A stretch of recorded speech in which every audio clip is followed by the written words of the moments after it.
To finance the fiscal deficit, the net market borrowings from dated securities are estimated at 11.54 lakh crore.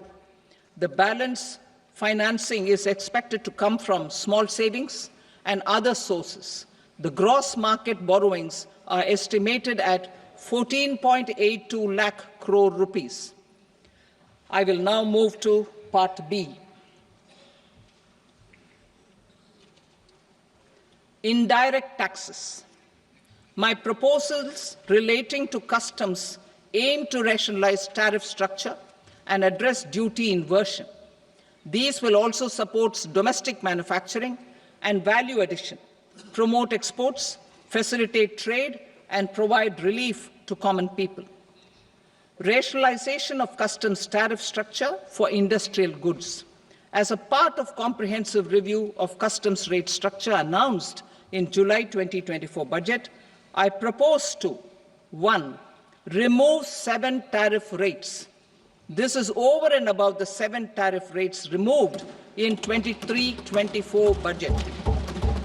After this, there will be only 8 remaining tariff rates, including 0 rate. 2. Apply appropriate cess to broadly maintain effective duty incidence, except on a few items where such incidence will reduce marginally. 3. Levy not more than 1 cess or surcharge. Therefore, I propose to exempt social welfare surcharge on 82 tariff lines that are subject to a cess. I shall now take up sector-specific proposals.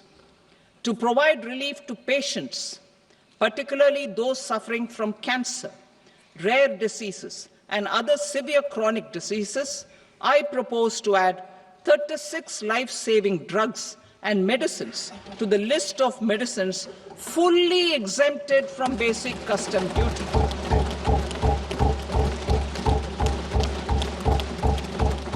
I also propose to add 6 life-saving medicines to the list attracting concessional custom duty of 5%.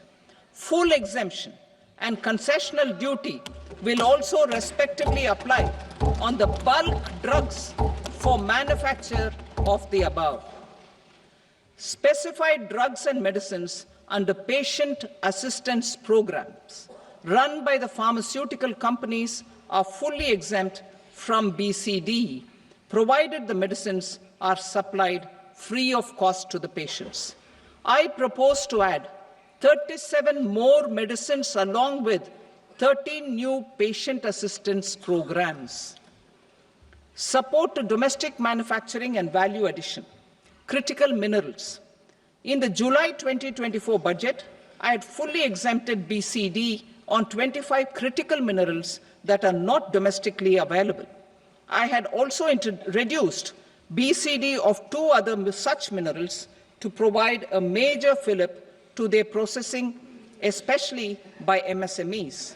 Now, I propose to fully exempt cobalt powder and waste, the scrap of lithium-ion battery, lead, zinc, and 12 more critical minerals. This will help secure their availability for manufacturing in India and promote more jobs for our youth. To promote domestic production of technical textile products such as agro-textiles, medical textiles, and geotextiles at competitive prices, I propose to add 2 more types of shuttle-less looms to the list of fully exempted textile machinery. I also propose to revise the BCD rate on knitted fabrics covered by 9 tariff lines from 10 or 20 to 20% or 115 rupees per kg, whichever is higher. Electronic goods. In line with our Make in India policy and to rectify inverted duty structure, I propose to increase the BCD on interactive flat panel display from 10% to 20% and reduce the BCD to 5% on open cell and other components. In 23-24 budget, For the manufacture of open cells of LCD, LED TVs, I had reduced the BCD on parts of open cells from 5% to 2.5%. To further boost the manufacture of such open cells, the BCD on these parts will now stand exempted. Lithium-ion battery. To the list of exempted capital goods, I propose to add 35 additional capital goods for EV battery manufacturing and 28 additional capital goods for mobile phone battery manufacturing. This will boost domestic manufacture of lithium-ion batteries, both for mobile phones and for electric vehicles. Shipping sector. Considering that shipbuilding has a long gestation period, I propose to continue the exemption of BCD on raw materials, components, consumables, or parts for the manufacture of ships for another 10 years.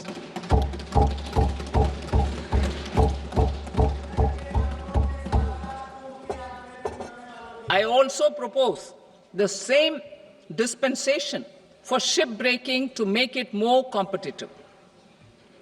Telecommunication.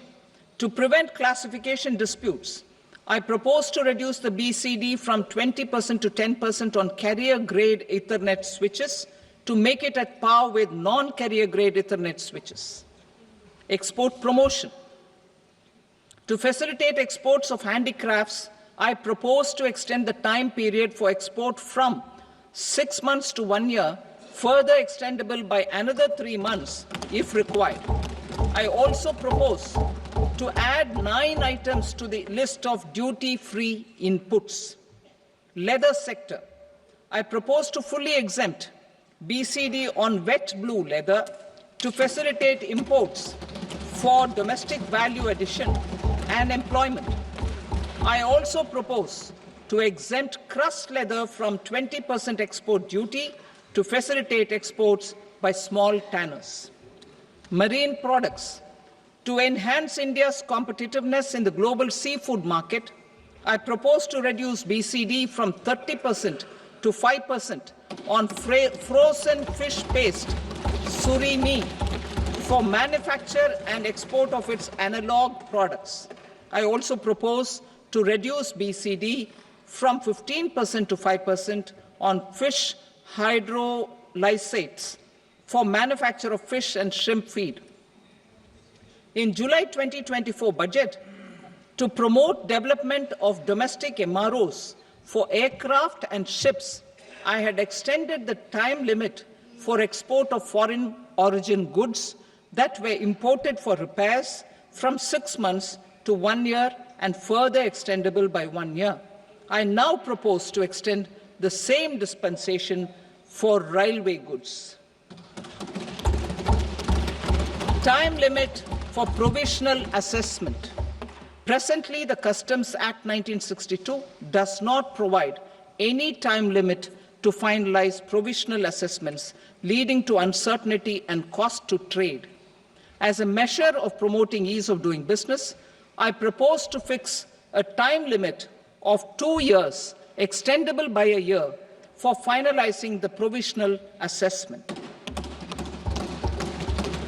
I propose to introduce a new provision that will enable importers or exporters, after clearance of goods, to voluntarily declare material facts and pay duty with interest but without penalty.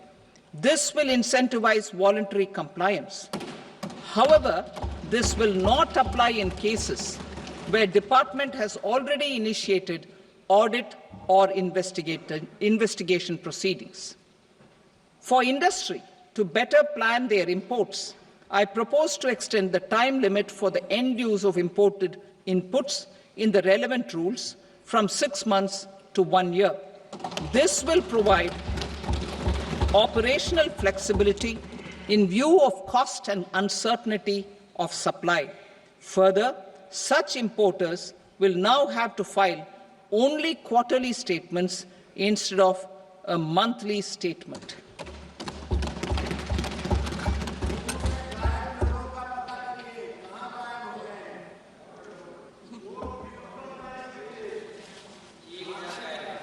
I now come to my direct tax proposals. In Part A, I have briefly underlined taxation reforms as one of key reforms to realize our vision of Vikasit Bharat. In respect of criminal law, our government had earlier ushered in Bharatiya Nyaya Sanhita, replacing Bharatiya Danda Sanhita. I am happy to inform this august House and the country that for new income tax bill will carry forward the same spirit of Nyaya in its drafting as well. The new bill will be clear and direct in text, with close to half of the present law in terms of both chapters and words. It will be simple to understand for taxpayers and tax administrators, leading to tax certainty and reduced litigation. Reforms, however, are not a destination.